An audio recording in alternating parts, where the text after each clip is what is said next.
Welcome back to Drat and Drake Veterinary Podcast.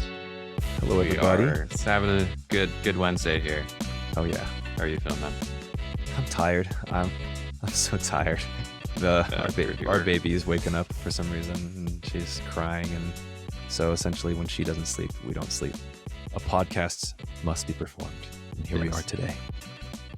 I would say that without you telling me that, you look like you're still beaming, and With this 10 o'clock shadow that I have here. you and me both. I know I go through phases for some reason. Oh, life is so hard. Yeah, we were talking a little bit about the different options that vets have as far as just career-wise. Mm-hmm. Because I feel like it's something that in vet school they tell you about, that you have the ability to not just choose clinical medicine, that you have these other avenues. But in some respects, I feel like it's not always obvious the degree that those options are actually available to you, or like how you get into them, or how it works. So We should definitely, like, I know obviously we made a list and we want to share that to have vet students or people who are years into the vet career and are feeling a little empty and want to explore their options. There's a little breakdown of kind of what we have for you. All right. works for me. All right. Here, I'll start. Of course, the first one being, as you mentioned, clinical practice. You have general practice. Your small and large animal. That's what I started off with. So did that for a total of 2 years. I would say just because it's the most common, it's also the most dry for me at this point. Maybe research is a little drier, but Have you done research though? I did research in undergrad. What in? Oh geez, my PA is gonna kill me because I don't even remember. It's materials chemistry. You said materials chemistry? Yeah, it was like, so it was based. Oh, so it wasn't even veterinary. No, it was drug delivery with nanotechnology. It was pretty cool. All right, let's get into this. Yeah. Nathan Janeski, you were great. I know you weren't a big fan of me, but you had a soft spot for me for some reason, and you let this 2.0 student work in your chemistry lab just because you knew that I had nowhere else to go. I appreciate that. Yeah, no, my research, I guess I don't know if I'm allowed to talk about it, just because if I do, sometimes that then disqualifies them from being able to publish it. But what they typically do is it's material science of drug delivery. That's really what it comes down to. And usually there's a external trigger that aggregates molecules together to then allow you to store and deliver the drug and also release the drug, right? So a lot of these, of course, are like in vitro studies, but then if they're able to get it in vivo, that's where the big bucks are. So that's as far as I'll go. But going into general practice, yeah, I would say that's the most dry, just because for me, vaccines and having the same conversation about skin I could see why people like 10 years out are like looking for hobbies or looking for side gigs or something else, just because you just get tired of it. But again, that's a very personal thing. Granted, having had parents that both did GP, I never personally did GP. I could see from an outside perspective, and then obviously as still a veterinarian, looking at everyone I know who has done GP, I think it's definitely like your idealized, stereotypical concept of a veterinarian. I think that still attracts a lot of people to the field because there's something inherently rewarding about just the fact that you can heal pets and all of the good things that come out of that for people. And you do get a form. That's the position where you really form relationships with clients, right? And in ER, you can do that, but not as well. Yeah, and I think there's a lot of redeeming qualities to it. I do think that there is a lot of routine that I see to it that obviously you would have a better sense than I would. That I think over time, for people that are really like ADD and just in general like a decent amount of variety, I could see how that would start to get a little bit dry, like you said. So it's something that I think it partially depends on your personality. If you're someone that just really values stability and you just want an occupation that feels rewarding, it's just, it hits all of the spots of where you feel you want to be in life. Yeah. I think there's absolutely totally. a lot to say that's good about doing that. But yeah, there's definitely some people, and you know yourself, to say, okay, I feel like I would get bored if I'm doing this roughly the same thing every day. Yeah, I think that what I've just because it's the most general, the most common from what I've noticed, just in terms of a numbers game. So I can't really speak for percentage or ratios, but people who go into GP who would have GP and then taste another flavor of the veterinary field tend to then go into the other field. But it's probably Yeah. also just because they've been doing GP either as a tech for years ahead of time and now they're ready to move on. I could see some people taking issue with just the overall characterization of it, right? Because you can make the argument that GP, because it's so general, arguably Mm, can have the most variety. true. But I think in practice these days in 2024, there's definitely a little bit of a focusing that I think has occurred to what is generally acceptable Yeah. for primary practice and what should start to fall under the purview of dedicated specialists and stuff. And I think obviously that's a whole conversation as far as what goes into what category. But I think in general, it is the vast majority of the people in our field. Mhm. That's what they end up doing. And we have plenty more people wanting to become vets for good reason because it is compared against other industries where I don't want to criticize anyone else's The job, but like an dentist. actuary or something. Or yeah, Yeah. something where I personally have no interest in actuarial science or Yeah. accounting or something, but it's I think veterinary medicine in general in the GP sense is still there's a lot there. There is, I and think it gets a lot of criticism that maybe not fair. you hit a good point because as the jack of all trades in the veterinary field, they are allowed to have some niche GP Mhm. parts, right? I know there are some GPs. I would personally never do it, but there's GPs who do TPLOs, right? Yeah. And do orthopedic surgeries. There are those who I think there was this one owner of mine, a client who had a corgi, and I told her, "Oh, I love corgis. My sister had corgis." So, yeah, I want Dr. Tam. He's the corgi guy. He knows corgis, and like she gave me this title, and it's just if I worked long enough, maybe I'll end up people will take on that role. How many people are like, "Oh yeah, no, I do Dr. Corgi. Dr. Corgi or like Dr. French Bulldog." There are some who Yeah. advertise that just because Actually, that is it's a a thing. legitimate It's a trend. thing. It's a Yeah. thing. So, Honestly, it which is should be at needed. this point. Yeah, Yeah. really. No, but I think especially if you're in a hospital that has multiple doctors, you absolutely can like sub quasi specialize yourself that you can be like, oh, you're Mhm. the doctor that tends to like cardio, you tend to like ultrasounds. You're very good at arranging how those cases go. And I think that is a nice way to scratch that itch without having to go the full extent of doing a And commit. residency and passing boards and stuff. Like 100% it's agree. that's I think it's absolutely still a really awesome part of being in GP is Yeah. that you have that open to you. Now, I was gonna say we also have equine and like Yeah. your farm animals, which unfortunately we can't really give much insight on. I think all I know with equine is you're on call. During the season is you're busy as heck, and that's all I got. And of course, I think with farm animal, you have to worry about drug withdrawal times more than small animal vets do. Of course, exotics, We which should really get like Shireen on oh, I and I know just kind of Shireen Alley, I think, has some too, and yeah. then Yeah, even, she did. You talk about general medicine. She was doing everything. oh, So yeah. So that's pretty uh, cool. You're right. yeah, no, it'd be really cool to get their thoughts on it because yeah, you and I both don't have a great background No. on Yeah. knowing how that A works, but and for it's context, there. these are our CSU graduating class friends that we Friends. talk to. Yeah. Yeah. No, and I think going into that direction that like equine and large animal, I wonder for like large animals specifically, how that's gonna look 5 or 10 years, or maybe that's too short of a time frame, maybe a little bit longer than that. Yeah. It seems to be a shrinking segment of Mhm. our field, and I just from watching people I know that have done large animal medicine and then moved over into small animal, it seems like a little bit of a hard thing to go into and make, like, a sustainable Living. long-term career out You know, of.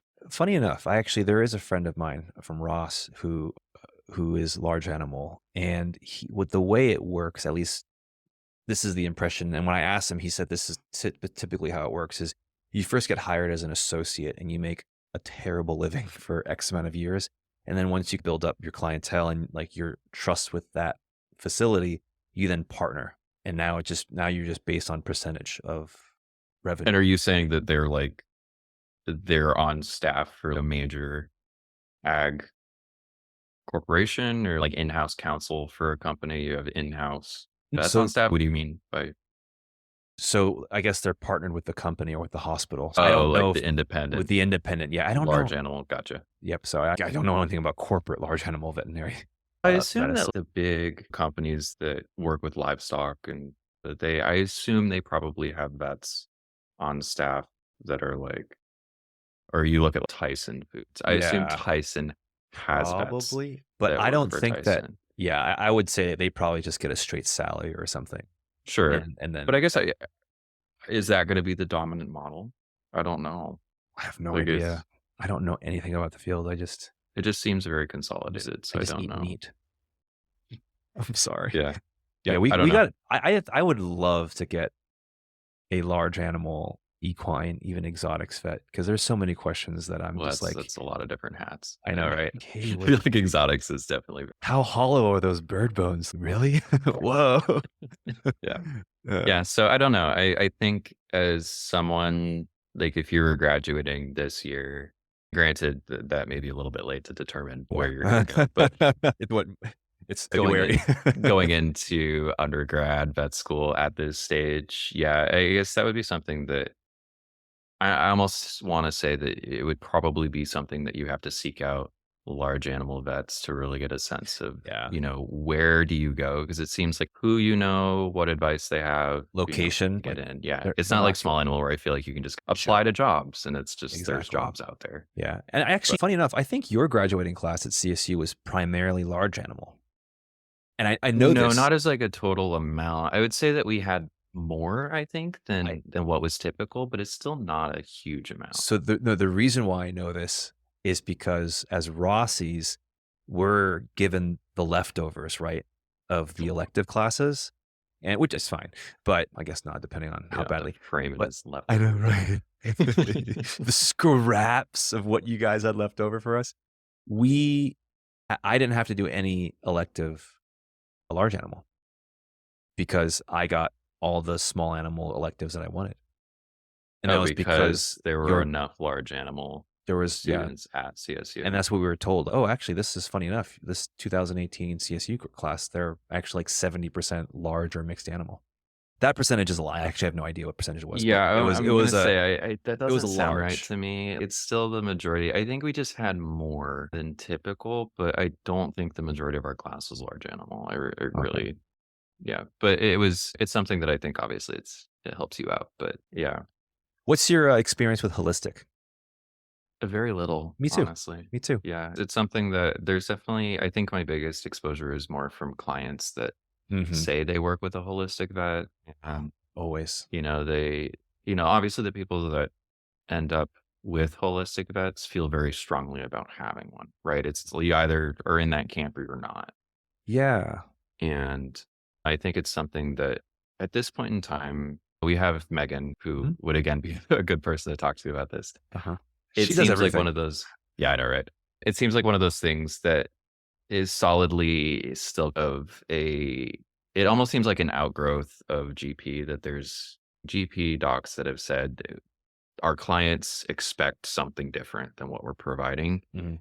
And they're coalescing into what feels like a little bit more of an established presence of holistic vets. But again, I don't know what their predominant relationship is with the average client. Is it mostly still GP plus just Yeah. alterations in how they do things? Is it specifically just holistic type? I don't know. Yeah, I have to agree with you. I think most of the holistic vets I know about or have heard of is from clients who tell me, "Oh yeah, this is my holistic vet." I, of course, working at ER as like a referral hospital, I do have to commend the holistic vets because I think they do a very good job of distinguishing, hey, this is holistic medicine and this is like medicine that is going to be what your dog needs at this moment, right? Because there are a lot of owners who are like, oh no, I don't want NSAIDs or pain medication or antibiotics. I want this root vegetable that my holistic vet has told me about. And a lot of these holistic vets, at least the ones that I've seen in this area, were like, no, take the antibiotic, take the treatment because there is a purpose for holistic medicine and it's not going to fix a broken leg or an active ear infection. So I do have to give credit just because they stay true to what we learn in vet school and modern medicine in many cases, but still allow a market for people to get that level of kind of holistic Eastern medicine care too. I think it helps to by doing that, I think it helps to maintain a legitimacy to what they do. Because if Mhm. they I don't think it's a mystery to anybody that there are certain clients that are attracted to holistic medicine just because they don't trust any amount of medications, interventional treatments, like nothing.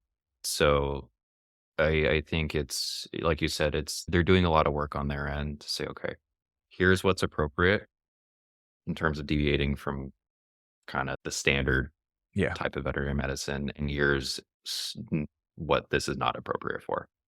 And I think that, like I said, it's still something that I think is a newer presence in our field, Yeah. at least in terms of how common it Mhm. is.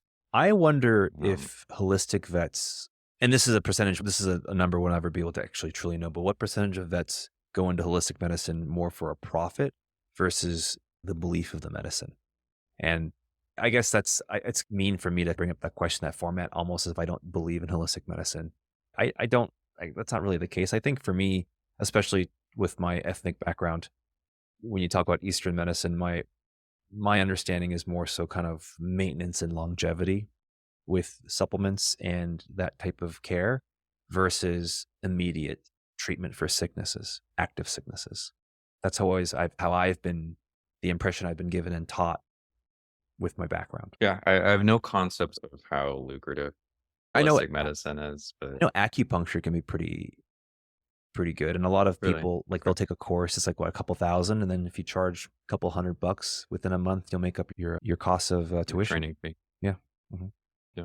Yeah, that would be one that I would wanna talk to That would be somebody cool. who actually works as a holistic vet to really get the insight into that. Because yeah, it's there, Mhm.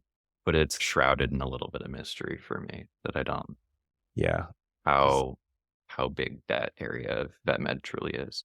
what about, mobile vet services? That's also another one that I honestly, I've been seeing more and more. I think, what, 3 of my colleagues that I've graduated with at this point have just come out. They've about 5 years worth since they started the mobile vet practice, they're like 5, 6 years out. So they decided, let's just start my own business, not a brick and mortar, go with a van and go for it. What motivated them to want just the independence of it or So I only spoke to one. Actually, Dr. FIFA Rahim is one. I can, you know what? I'm going to post a link for her Instagram and her website in the video. Okay. Because I can't remember what the title is now. But she, I mean, she's such a great person. Her main thing is she worked at Veg and with an ER hospital, any ER hospital. This is not specifically Veg, but your costs for treatment can be so high. So it's so difficult for her to have to see clients decline treatment or the best type of treatment for patients because they didn't have the funds.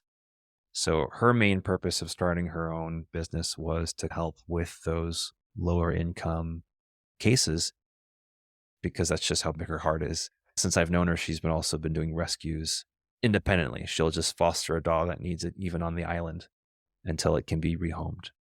But essentially that her whole purpose of doing this is to really just help others. And she has a great business partner. And again, I'll link their description below. But yeah, she was telling me the hard part with the mobile stuff, of course, is you can't do procedures.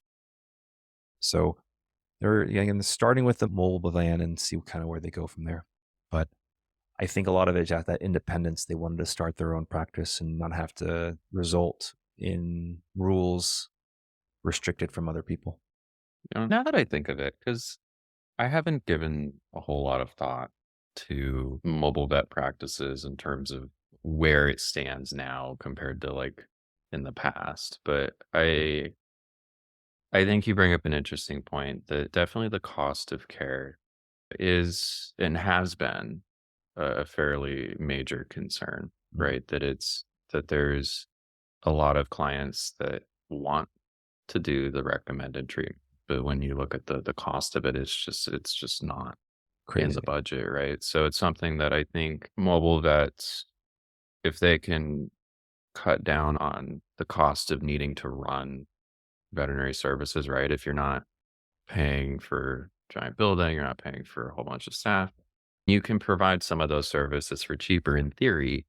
Mhm. Obviously, there's a premium on your time because if you're effectively, the Driving. the DoorDash version of it, you have to compensate in some way for Mhm. that. But yeah, I wonder now if that's actually something that would increasingly fill that gap. But I again, I don't think know how many people are willing to drive around every day and do that.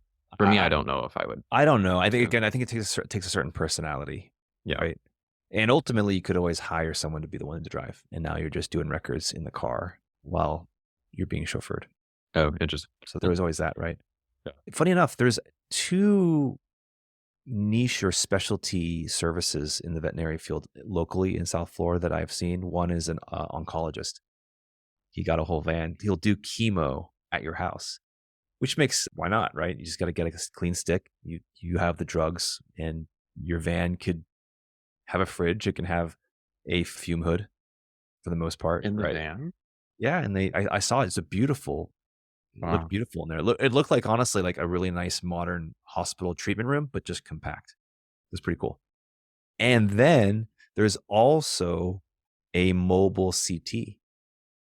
So Right. the GP I used to work for, he would then get people to come in for do a CT, and they just have a CT machine running in there, running in the truck or in the van. And that's so I cool. always worry about those kinds of things where it is the degradation, the presumed degradation quality of the image worth the trade-offs to get the mobility of it? Like, how many I mean, scenarios are there where you yeah. need a mobile CT? How I don't know the answer to how much worse, if at all, the resolution of a CT would be. Because if you're trying to, let's say, find pulmonary mets, I'm pretty sure it could find it. If you're looking for, I don't know, a fractured skewer that's perforated into the stomach, you might not be able to see the skewer, but you could probably see the contents or the adhesions built from that, right? Yeah. But I guess in the first example, if you're sure, if you made the argument that the quality of the CT presumably is a little bit less than what it would be in a standalone unit in the Mhm. hospital, at that point, I would just argue rads are a lot cheaper than a CT That's true. if you're hunting for meds. But I think it really comes down to the same reason why people sometimes prefer to stay in house with their GP. So it's an option that they can have. Because a lot of people, you got to go to this referral hospital. I don't want to do that. That's why now we have mobile ultrasonographers. And there's also a struggle with that because there's been a lot of times where we have a mobile, non specialized ultrasonographer come in, do it, come to the ER, and we compare reports and they're completely different. yeah, that's fair. Yeah. Well, now you're opening my mind on all these. I didn't know about some of these. Yeah, that's pretty Um, cool. What's but next? yeah, there's the one you had was euthanasia Yeah. services, which Goes in line with the fits into mobile it. vet Yeah. stuff. Yeah. And I have to say, honestly, at least just again, I don't really know too many euthanasia only vets personally, but I am under the impression that they are actually some of the happiest vets They are. So I know a few of them. because, yeah, it's just, I don't know what it is. I think from my own experience with clients, paradoxically, you think of euthanasia as being, obviously a very sad event, but I have to say that I think clients tend to be the most appreciative at that moment, right? Because there's an art to euthanasia. And I 100%. think that making sure that is as good of an experience as it can be, I think people really, and I think for a lot of people, it's a relief.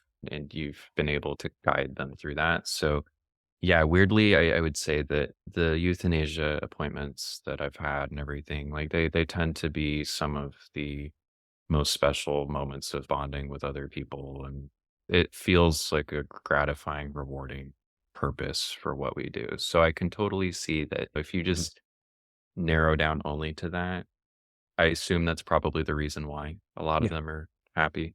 Yeah. And this kind of goes into my spiel that I have with owners in the ER when we end up euthanizing. You talk about protecting their quality of life and their Mhm. dignity.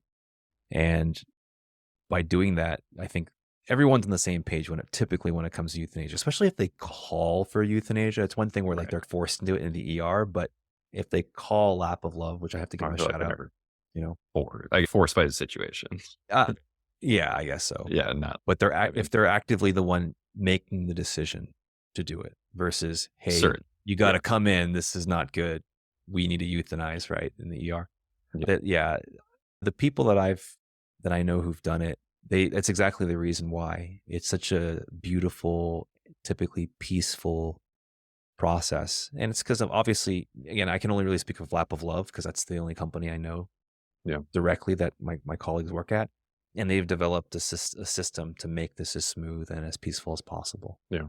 I think and we're always comparing it against the natural death, which isn't always the most pleasant No. thing. So it's again, it's weird to frame it as a positive thing, but in a major sense it is, right? Mhm. Because of that comparison. So yeah, it's something that I would say I don't know if graduating straight out of school, jumping right into euthanasia medicine No. would be the route I would want to take because I feel like I would there's definitely a lack of challenging clinical cases and just like case management and stuff that I feel like you'd be missing out on I if you were agree. to start out in that. So I see it as something that like you get your legs with GP or internship, ER, stuff like that. And then ultimately, once you feel like that's the direction you want to go, I see that's a phase where you transition into that. I know some people who do it part-time, actually. They don't Oh, okay. So commit they, full-time. They'll do a which couple isn't a shifts. bad, yeah. No. I think that would be something that you would look forward to having a balance Yeah. and stepping away and doing that. And I agree with you. I wouldn't do it right off the bat just because your delivery, the way you communicate, if you don't have a strong foundation of medicine just yet, you're not the way you're perceiving or you're portraying your compassion, it's just not as well developed without Yeah. that understanding. So I agree with you. We also just need the experience of if you're discussing the Oh yeah. merits of euthanasia Yeah. for hepatic carcinoma or something, to have the knowledge of how these cases normally go, what your treatment options are, that takes experience, right? So it's A lot of something time. that and ultimately, I hate to frame it in this manner, but the process of euthanasia itself is not a clinically challenging event. It's the context around it Mhm. that makes it where you have to have skill in that, right? Yeah. Yeah, it's something that I think is I would regard that as more of a mid-career Mhm. shift. I agree. I agree. So, Vaccine clinics. What are your thoughts? yeah, probably not for me. You No. know, I just Yeah. not that you're asking what my personal feelings are on it, but there's a role for them. I There is. think it's something that I look at. I worked with a doctor who offered weekend vaccine clinics, and it was really popular. It People loved shockingly it, is. and I think it's just there's I think an awareness that people don't want to have to go through the whole rigmarole of setting up an appointment, going into this brick and mortar place to just get vaccines. They prefer to just have quick in and out, get the Mhm. vaccines done. So it has its place, Yeah. but I agree.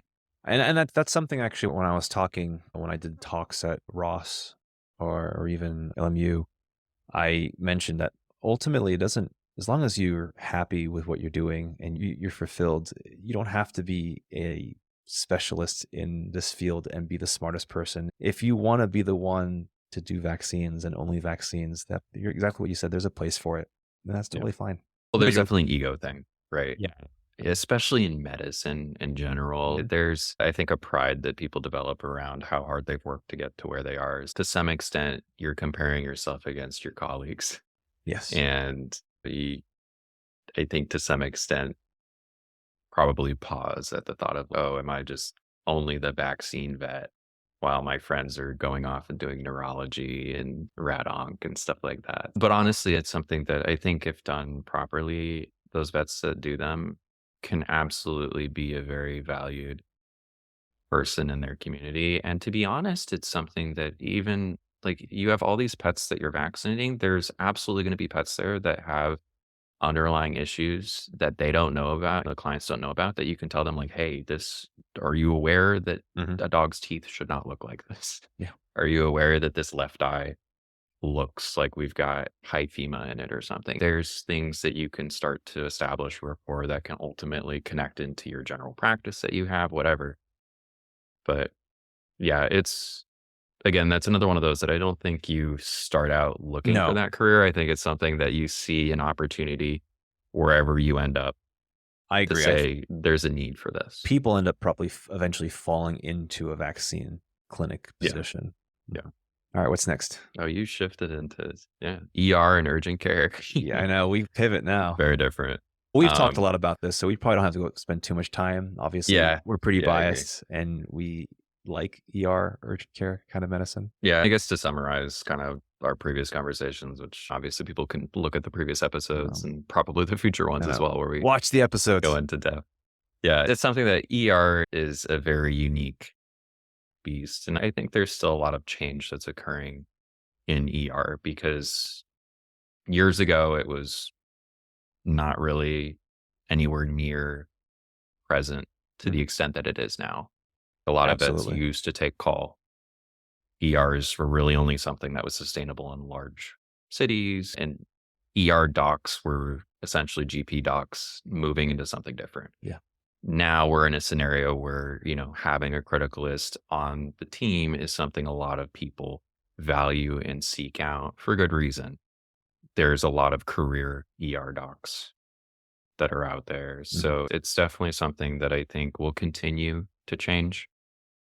And I think urgent care is something that's growing out of I agree. both ER and GP. It's a third It is presence that's really addressing the deficiencies in in the both. other two. Yeah. It's shockingly doing well because there's Oh, urgent yeah. cares that are showing up and they're inspiring other hospitals to open up. It's good for them. There's Well, I think value it's for it. addressing the same issues in human med, right? Like it's Yeah. just ERs to run a capable and effective ER. There's a lot that goes into that, right? Like you have to Mhm. have skilled people, you have to have equipment, and you have to be prepared for a whole bunch of stuff that you wouldn't necessarily have to worry about as a GP or a specialist. Yeah. So you're the jack of all trades and you've got to do it at a level that handles time sensitive issues and the volume And the that can come emotion. in.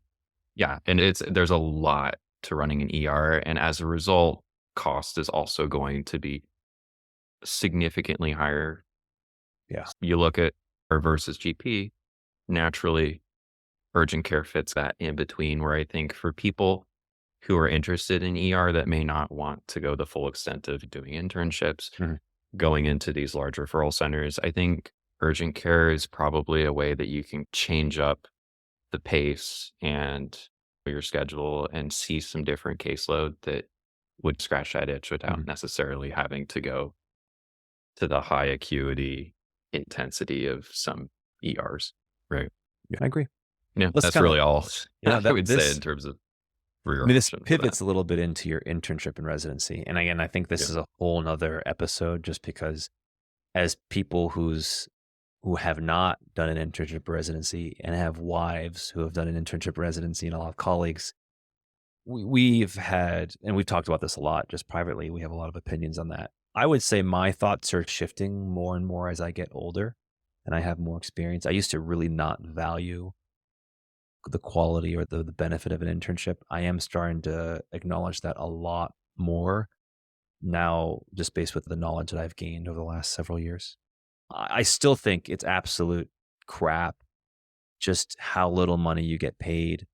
I think my biggest frustration with it comes down to, all right, you make $30,000 in a year. You have to pay for rent, pay for food, pay for all your expenses. And then you have to fly out to interview with all these hospitals you're trying to match with.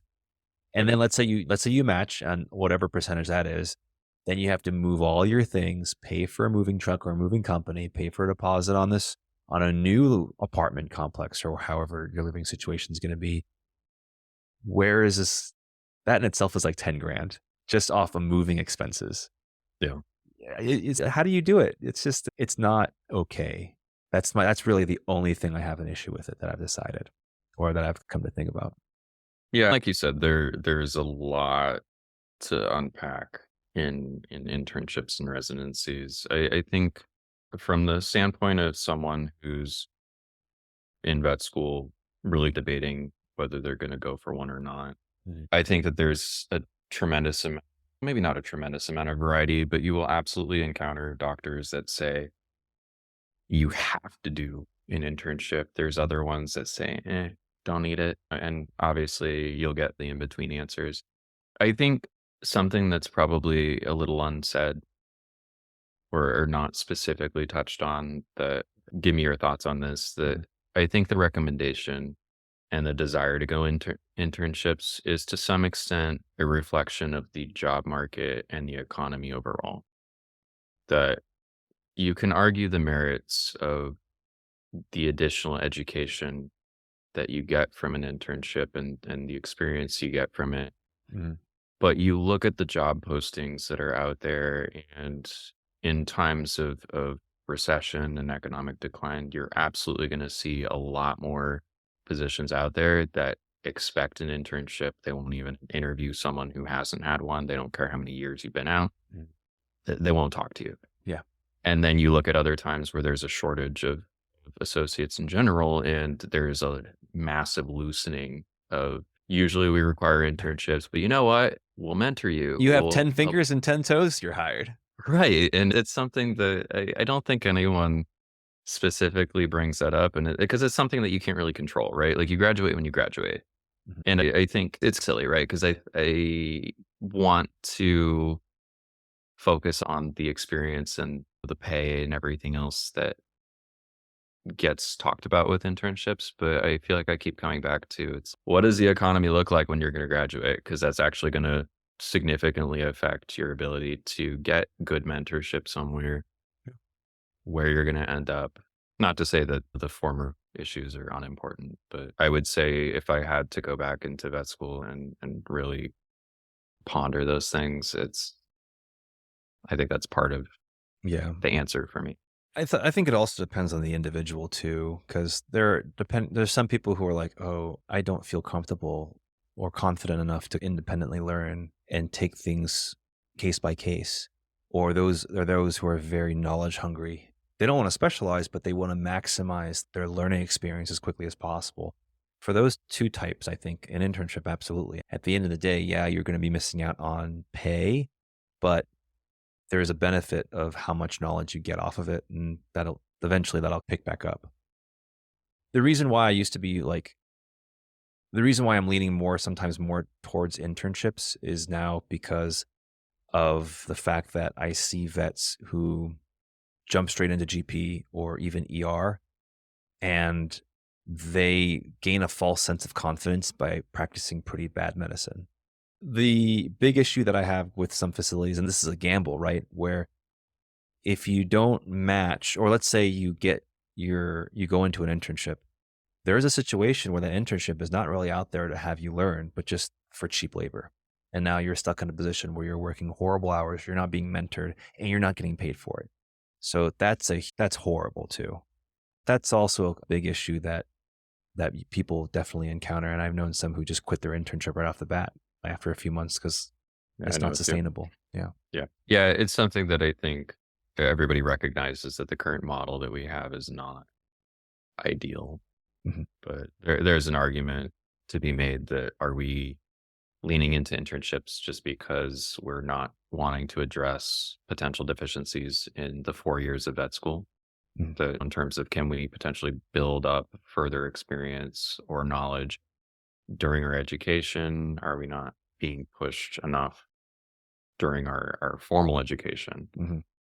that we're now relying on internships? Could you make the argument of, okay, if you require everybody to have an internship, are there going to be people that are suddenly going to be like, now you need a second year of internship if you really want to be competitive? And again, I think it's to some degree reflective of how much competition is there for what you're going into. Mhm. Because you look at specialties that have specialty internships and residencies as part of the ticket to entry.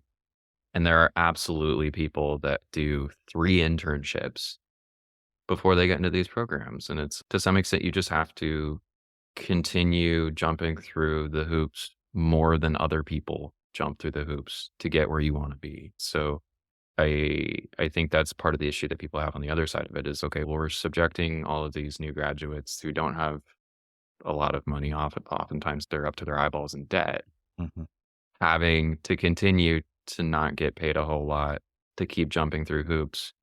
Are we doing justice by making these new doctors do that? But then the flip side of it is the ones who do that tend to be a little bit better, or you could argue a lot better in some respects in their medicine, how they And maybe encounter. even their profit margins, right?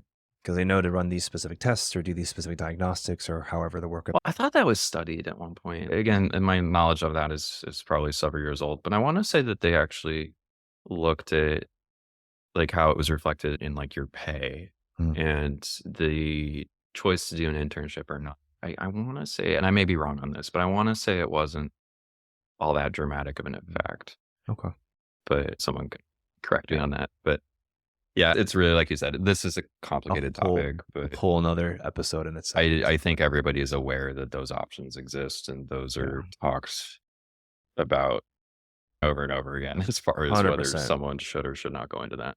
I think if you're going to go into residency, you better make dang sure Well, you you know that you're like if it. you're going to go for residency, you Yeah. know that what's And the only coming, advice so I'd have to give for people who are entering a residency and really passionate is find someone who's specialized and boarded in that and ask them all the questions that you can possibly think of, especially pay. I've spoken with someone who went into it and they're like, I don't care about the pay. It doesn't matter. You need to know how much you're getting paid.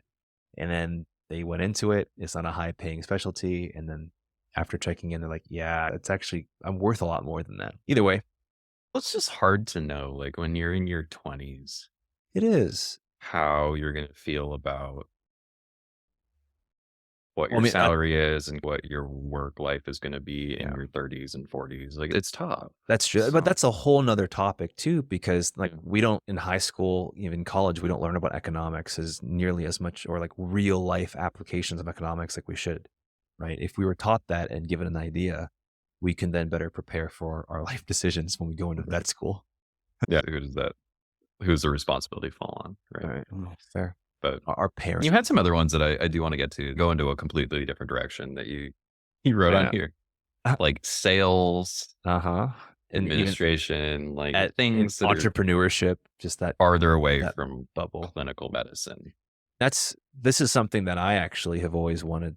I don't know if I've always wanted to get into it, but I've always had a passion for it. I remember when my best friend, when I told him I was going to vet school, he was like, "Oh, you're going to medicine?" I'm like, "Yeah, man." He's interesting. I always saw you as a business guy, and it's just interesting because I got into like my top two universities that I wanted to go to.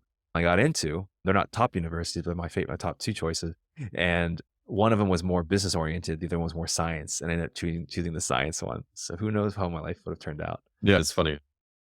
Yeah. Little decisions like that completely change everything. Right. But I ultimately wanted to go into it just because there's this. I think my personality is very much social. I like to talk to people. I have a good time talking with clients, of course. And to sell something that you truly believe in and you just talk about something you're passionate about, and to get paid for it, that sounds like the It's great. best gig ever. Yeah. Yeah, I look at those as being, again, another mid-career type thing, Yes. right? Well, No one forcibly. graduates from vet school and gets hired as like a Zoetis. not that I'm aware of, I don't know, maybe there are No, you people, can't. but Every application I've looked into this because when I was like 2 years out, I was looking into it. They require at least a 10 years. 5 year. Yeah. And even if you have a good resume at 5, they probably will choose a person with 10 years of experience over Which it makes sense. Like you those. I don't know. I feel yeah, that seems completely reasonable. Yeah. Because if like a 20-year-old kid came over to sell you Nocita, like you're like, how much do you know about this? It helps with pain for 3 days versus someone who's been in it for arguably like an orthopedic surgeon coming in to sell it to you. And they have some salt and pepper on their Really hair. sold Oh, give sold me them on that. Yeah. exactly. Yeah. So True. credibility for sure. Yeah. And to some extent, you look at the entrepreneur Mhm. thing you had on your list, that solidly, I think, falls into the same category that your credibility is going to be dependent on your background, right? Don't get me wrong. There's entrepreneur vets that shortly outside of Mhm. school. They're have a huge social media presence. Or you look like Z has Dr. his Zonram. yeah, Yeah. has his Yeah. pet food company. Not that he's fresh out of school, but still fairly early on to then have his own business. I think He started that that like the last those 3 years yeah, after. that's like really That's new. early That's for new. someone, which is impressive. Mhm. But I don't know. I look at the average age of vet entrepreneur as being in like their 40s, 40s. 50s, Yeah. 60s. It's something that it just takes time to really find the niche that you want to exist in Mhm. and how to find the opportunities in it. Yeah, I think But the cool thing about entrepreneurship, and this is obviously, as we say, this is a theme, right? It's all these things that we've listed are very personality mm, based. And there does require a very unique personality for entrepreneurs, just because your lifestyle, your income is based completely on so many factors aside from job security. People have sick animals. I can treat the sick animals. yeah. Yeah, you can't just show up and You have can't things brought just to you. Like, exactly. You have to find, like, the market for what's needed. You right. have to research, yeah, how to manufacture it or how to create the product and the cost of that, And what charging works what this works, year may completely disappear as a business how you idea, sell it, who in you 2 sell it years. to. Do you Yeah. sell it to specialists? Do you sell it to people veterinary pet owners, not veterinarians, hospitals? Who's the target? One thing, this is actually unrelated, but there's a company that is showing up on my phone. I think it's called like Pet Stamp, where you send them a picture of your pet and they give you a little stamp with a silhouette or a cartoonized version of your the picture you sent. What they've come to realize is people started doing that not for their pets, but for their babies and their children. So Oh, the ad that I got was pet stamp.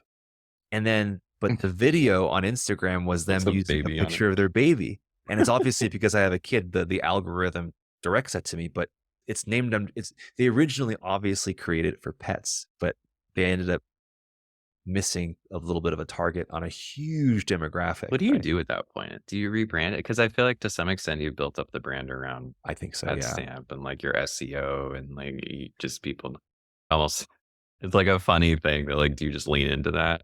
The I picture's your baby on pet stamp. Yeah.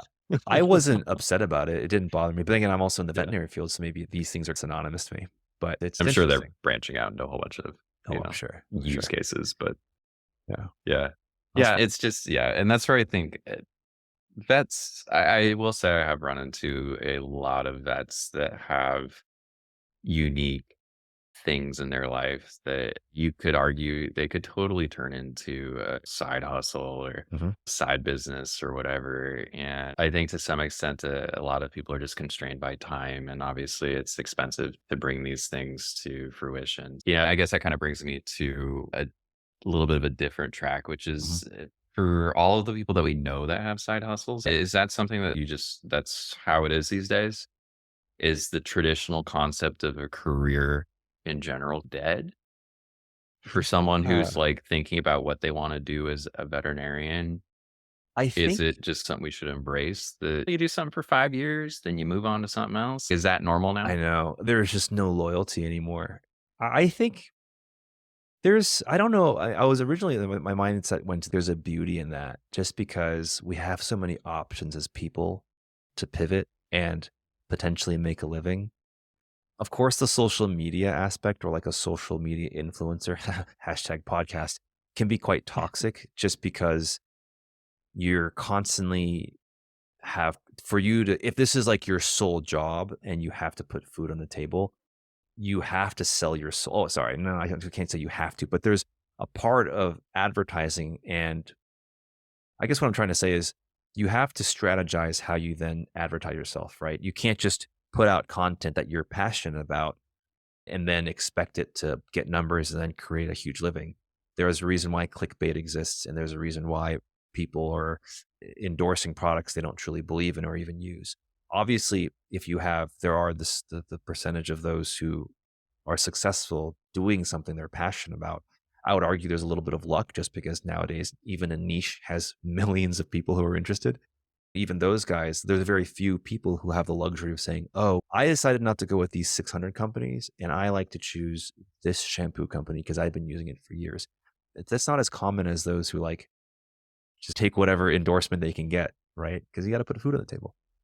Yeah.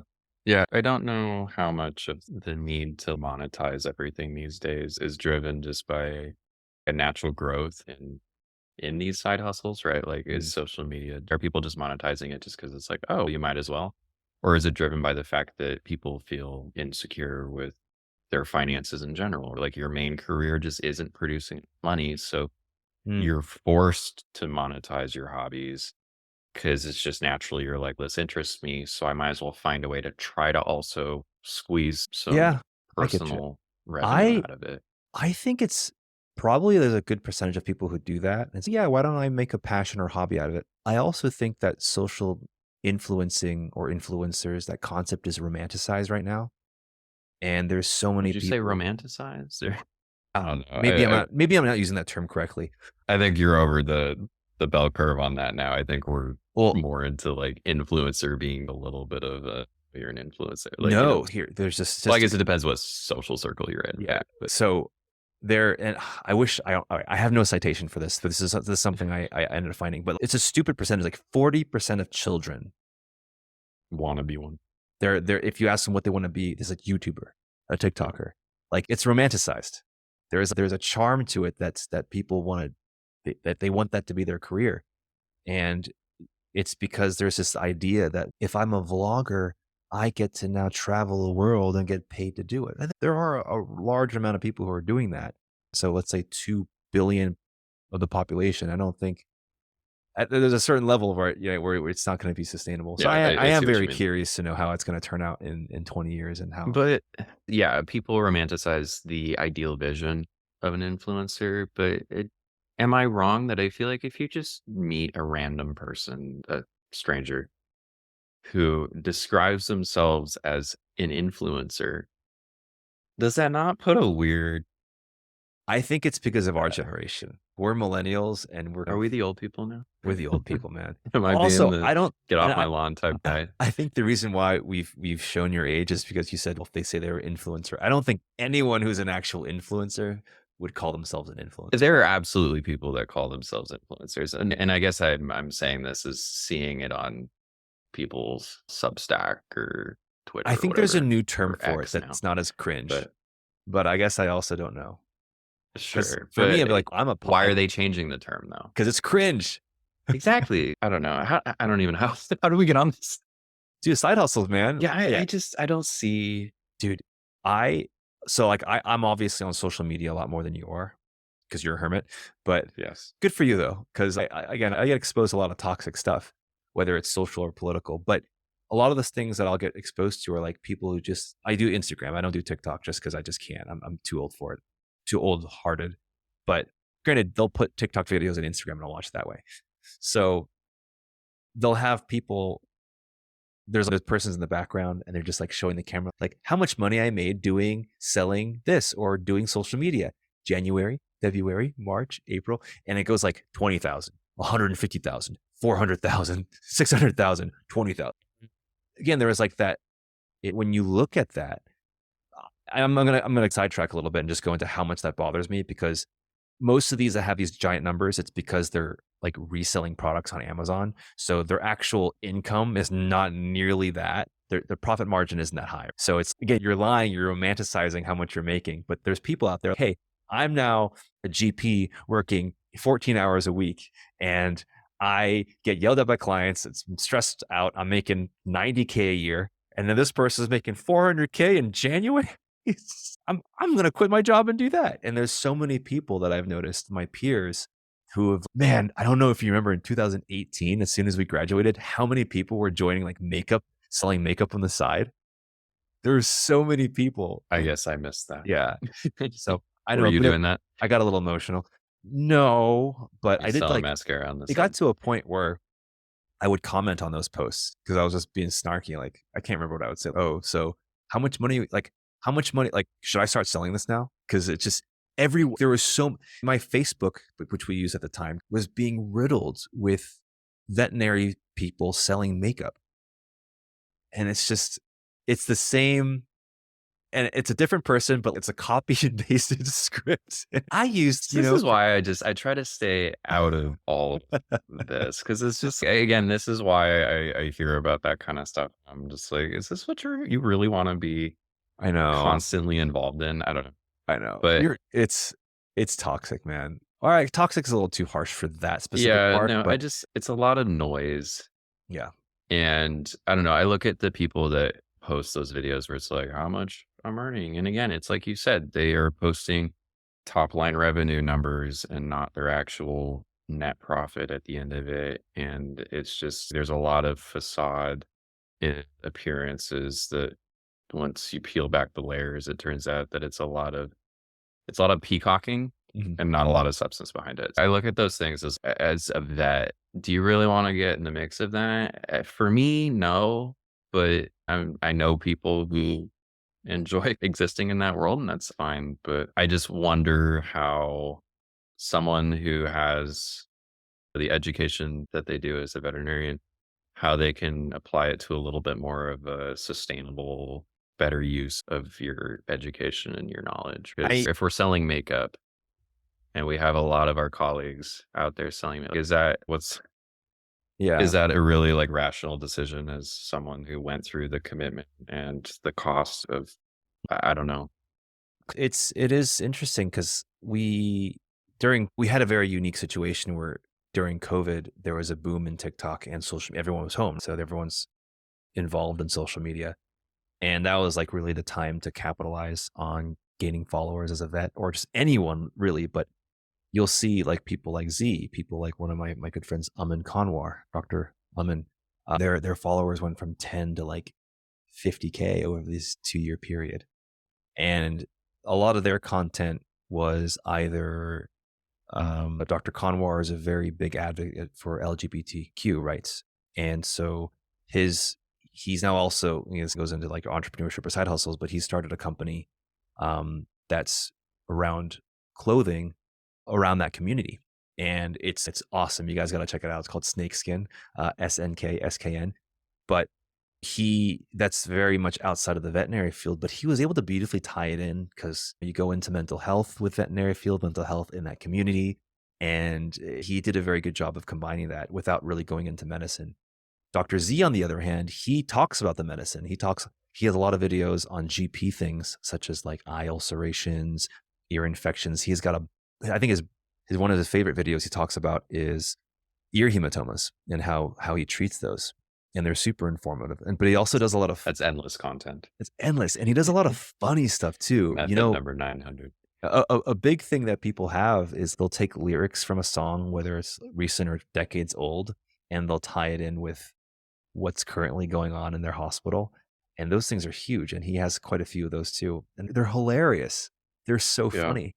I mean, I think I see those as being different. I think you're putting into words what I was struggling to Okay. differentiate, which is that if you're pursuing like a hobby that then grows into a business and it grows organically out of something that has I don't know if intrinsic value is the right word, Mhm. but I think that's something worth putting time into and a good use of your time. I think what I take issue with are the people that are jumping into something like selling makeup or whatever Yeah.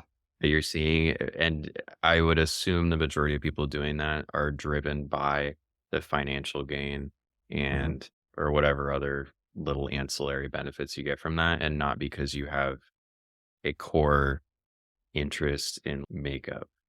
And maybe that's a bad How example, to but assume. yeah, no, it's something like you look at someone who starts a pet food business. If you're just doing it for the money of it, I don't see that as being a successful idea long Yeah. term. Versus if you're actually putting your knowledge as a vet into really trying to make a better pet food, really putting your passion in it, building it up for its underlying merits, I think that's a recipe for actually making a successful career out of it. Not to say that it always will succeed, but you have a better shot out of it I agree. from my standpoint. So I think, again, I wonder if the number of people doing these side hustles that are what I would put in the ridiculous category are just driven to that because of kind of an overall. Quick buck. I'm just saying, is it a condemnation on our current state of people feeling secure and being able to just make a career out of one thing, Yeah. right? If you felt like as a veterinarian, you were paid a comfortable amount and you didn't have any sort of financial insecurity, you didn't have hundreds of thousands of dollars in loans that are straining your bank account every month. Is that a situation Yeah. where people would just have hobbies just for the sake of hobbies and not feel compelled to then push it to the degree where it has to be monetized? Or is it an availability thing that now that Yeah. we have Shopify Yep. and other ways to just easily turn on that monetization pipeline that people are, I don't know. I Do you wanna have say it's closer to the latter, and that's actually I totally was interesting? answering your Okay. question. I lost the core of my answer, but that's really Okay. what it comes down to. I think it's driven by the fact that the way social media is completely monetary. We're a capitalist society. Everyone boasts about the side hustle. That's become a thing. I remember when I was in California, I was doing GP. I started a YouTube channel. We were working on a project. We are doing all these like things. And I felt like I needed to be busy. And any hobby or any passion I had or any interest, the next thing would go, okay, then how is there a potential way where I can enjoy this, but also profit off of it? And But is it it's, just because you're being marketed to as it's like the people that were going west to mine gold didn't get rich, but the people that were selling the shovels oh, yeah. to mine the gold. Is that Oh, kind of the totally. dynamic here that everybody's being shown how you could earn a lot of monies, Mm, but it's ultimately the business is being built around providing the ability for other people to have the ability 100%. to build business. Is that where Instagram. it is? Yeah, yes and no, because I think that there are some who are successful. I think consistency, this thing goes into people who are looking into social media, if they really wanted to become an influencer and make money off of that. I think a lot of it is consistency and having to sell yourself. Not sell yourself and like you sell your soul. Something Dr. Z was telling me is he has to post, not Dr. Z, the barber that I did my haircut with in New York, they have to do 3 posts a day. You have to stay relevant. If you are gone for a week, you're out of the social media circle, right? Like you have to continuously become relevant and be interactive. You have to reply to your comments. You have to like other people's statuses. You have to like you're constantly having to engage in this virtual world. That just So doesn't sound like a sustainable or even pleasurable thing no, not to for have to me, engage not for with, me. right?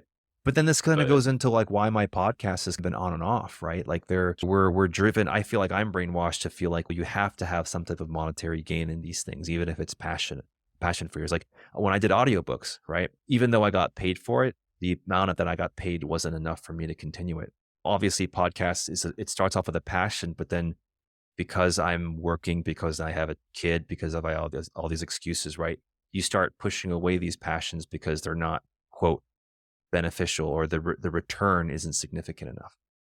yeah, We're obviously doing this because I like to do this. It's nice to have a partner. I'm telling the one of the biggest limiting factors too was I didn't have anyone to bounce ideas off of, someone to converse with. It's awkward just talking to myself on a microphone. the microphone. Yeah. I don't know. I guess to bring it back to like our field, I don't think it's unusual these days to have friends of ours and colleagues that have Mhm. some other quote side hustle. Yeah. But I just wonder if is that just rational behavior in 2024 that we're doing that because that's the best way to make a living for yourself these Mhm. days? Is it just people being bored and just experimenting with what options are out there for monetizing your passions? I don't know.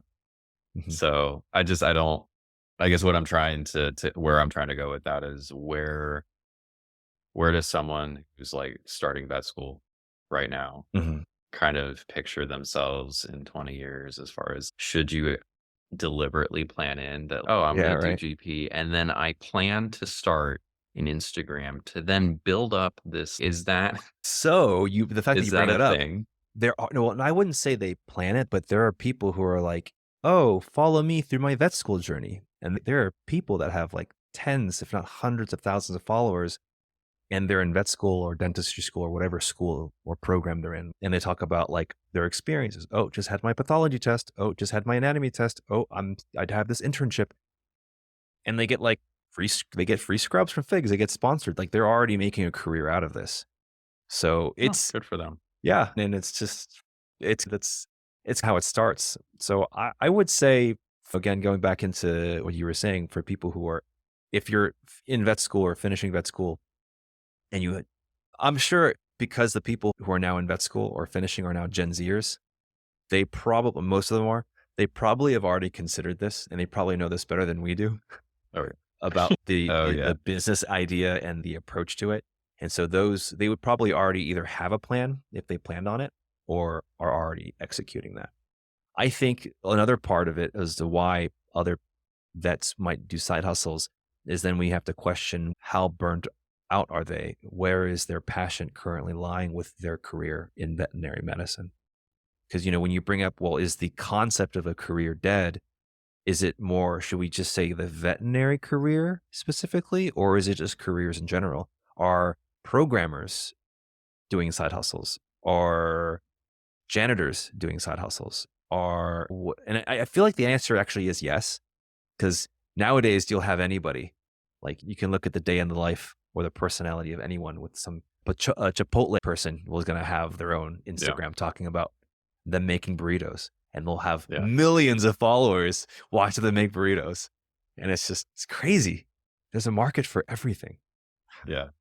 No, I agree with you. I think it's definitely the second one that it's everybody. But yeah, it's something, it would be interesting to talk to, I don't know, both extreme ends of that. Mm. Someone who's in that world of what is currently going on this year Mhm. in what's One second. a viable social media thing. Yeah, someone who's like in the middle of that world. And then someone on the very opposite extreme end who's an old curmudgeon who's just, I don't even use the internet Mhm. and see where it goes.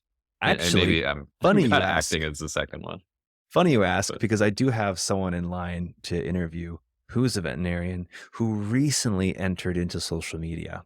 I'm not going to bring up their name in case I'm lying and for some reason we never interview this person, but that's something that we've talked about and I've thought a lot about, of trying to bring someone who can really help us relate better with this social influencer veterinary hybrid. well, I just Born for wonder, is that. this something that we should be incorporating into the practice of our medicine? Oh Like my how gosh. how far are we going with this? Is this something where is a vet in 30 years expected to just have a presence that you're going throughout your day and like a vlog I style would say thing and that's just no. part of your brand as the town vet? I don't That's know. such a for some reason, the way I pictured it was such like a futuristic dystopia of like they Like finish a Black 12-hour Mirror. shift, yeah, and they have to go onto their computer on Zoom and report their day. And yeah, I would say there's enough introverted veterinarians out there who would absolutely not go with that, not go for that. Are they gonna be left behind? Yeah, I don't they know. are. I They're just gonna I think they're the the big radiologists. unanswered what? They're the radiologists. Oh, they all just go hide in dark rooms. Yeah.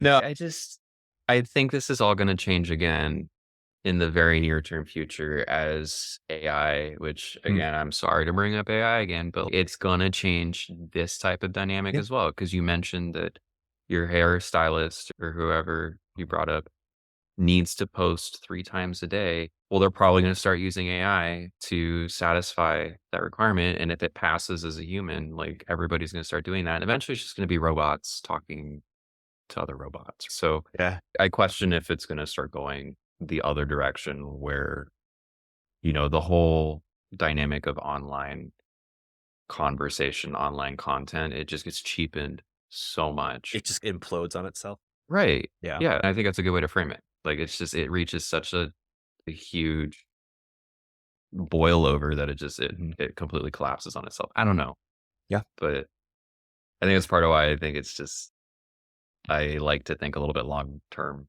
about stuff like this, and it's just I don't. This already seems like it's not a sustainable track long term Yeah, and I for guess everybody the to question kinda. is how long is long? So like 20 years, 40 years, 10 years. It's Fair. interesting. Not to say that it'll like social media goes away or anything. Like obviously it has a No. place and everybody likes it, but or maybe not likes it, but everybody keeps wanting to use it. Yeah. Yeah, I don't know how that really fits into our kind of earlier stuff about career options, but I just felt like it was a presence that everyone's to some degree familiar with that Yeah. I think affects what you do with your career and what how you spend your time.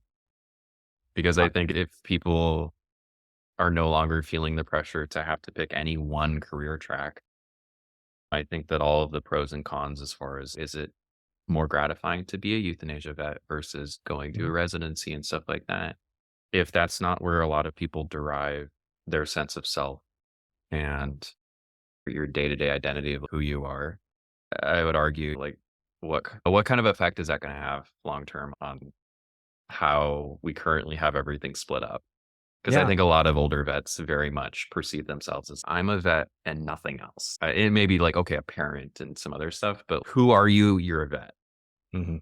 Younger generations, I don't know if we quite have the same degree No, of rigidity in our identity. absolutely not. We're So, way more in our feelings, and I don't mean that in a mean way. I mean that in a very positive way. I think we've now entered a point, and this starts with millennials, maybe some Gen Xers, where we really start to reflect on our experiences and how it changes and affects us.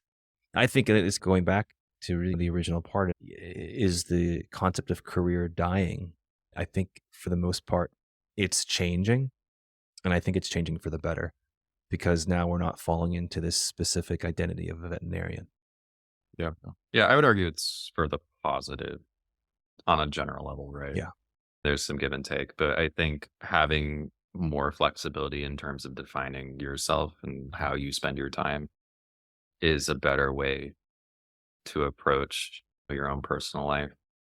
But yeah, I think the thing that bothers me a little bit is I don't know how much people are pursuing these alternate avenues out of inherent enjoyment versus a pressure to feel I like they don't know have either. to. I would say a But combination of both because the ones that are sustainable, it's probably because they do enjoy it. And I to agree. just bring this full circle too, again, this is very obviously specifically to veterinary medicine. The beauty of this whole list that we've chopped up in little bite-sized pieces for the most part, the beauty of it is I mean, that it's not even comprehensive either. no, it's not. There's still so much more. The wonderful thing about this is that we have the ability to technically jump from any of these points at any time, technically, right? Obviously, some do have a little bit I would of agree. some restraint, but if I wanted to go into a mobile vet service tomorrow, I can do that. I can go pick up a holistic, I can pick up acupuncture classes. I can get an internship. I can even potentially even get a residency with the years of experience I have. You can jump into sales. That's Yeah. such a cool thing that our degree has that I feel like a lot of other degrees don't. If you have a PhD in something, you can work for a corporation, you can jump back into research, you can do a couple of things here and there. I'm not trying to talk down on PhD people. They're brilliant, hardworking individuals. And when I'm just really just talking about the flexibility of veterinary medicine. And I didn't even bring up academia, but that's another one that, of course, Yeah, I I'm was looking at passionate that about, right? Yeah. on the list. So again, bring Which it I have back. to ask, actually, Yeah, do we still have time to talk about let's talk about academia? it. Hey, for those who are still listening, we appreciate it. You are Yeah, if you're still here. you're the best of the best, man. Yeah.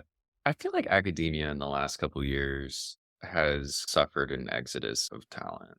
Has it? And that may be a controversial opinion. I don't know, but It's a hot take. It sounds maybe like. there's a yeah, maybe. But Yeah. it's and maybe it's just a churn that Mm, exists naturally, but I feel that the people that I know people in academia have expressed that this professor left, this other professor left, this department no longer exists at this university. mm. And I think a lot of it is the pay disparity that it doesn't pay much to be a Also, the professor, right? students. I feel like arguably the students, just with the generation shift, their needs and wants and their expectations are Are so different. different than what it traditionally has been. Yeah.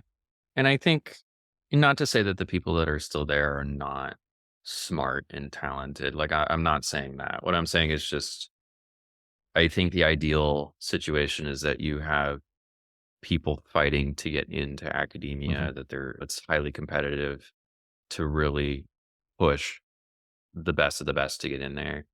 And my sense from a very external perspective is that to some degree, it's a little bit of, hey, we'd like to build up this department. We'd like to offer this to our students, but we're struggling to get people to commit to being a professor for this or Mm, that. And again, it's something that I don't know if that's something that's always been in existence.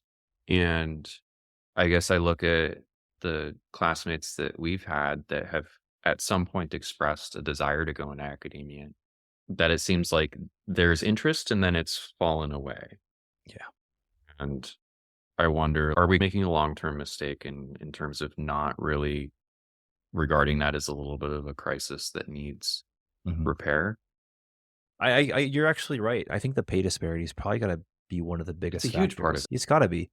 For me, I almost went into academia, but because of the difference in pay and lifestyle that I was gonna have to adjust to, I mean, I was this close to it, right? going into Yeah, I academia, remember that. right? But I just couldn't for my family. It wasn't the best thing for my family, and I had to make that decision to go into ER relief, which paid significantly more. Yeah, So but yeah, like you said, with reasons for having people go into internships is a lack of knowledge and expertise in clinical medicine. Like, are those 2 issues related? Like, is a weaker roster in the academia side mhm, partially to blame for why we're having to then shift more of the burden onto vet students having to not make money while they continue having to learn because they didn't otherwise have that mentorship. robust bubble of knowledge Yeah. where they went. I don't know. That's a tough one. Let's do the OMA sarcoma. All right, I'll let you start. Oh, jeez, I wasn't ready. All right, so my OMA. Well, neither was I. We talked about it. You already gave me your OMA before we had this talk. Let's see. I actually had one and I completely forgot about it. At this point, let's skip the OMA sarcoma for this episode. All right, guys, we're gonna cut off the OMA sarcoma for this week. Again, thanks so much for tuning in. I had a pretty good time talking about all this. It's pretty interesting to kind of hear your thoughts, Drake, on kind of all Yeah, these different aspects. But catch us next week. I'm going to be working on a couple new things and get some interviews going. Okay. I'll be looking forward to one. All right, guys. Thanks for tuning in. Have a good one.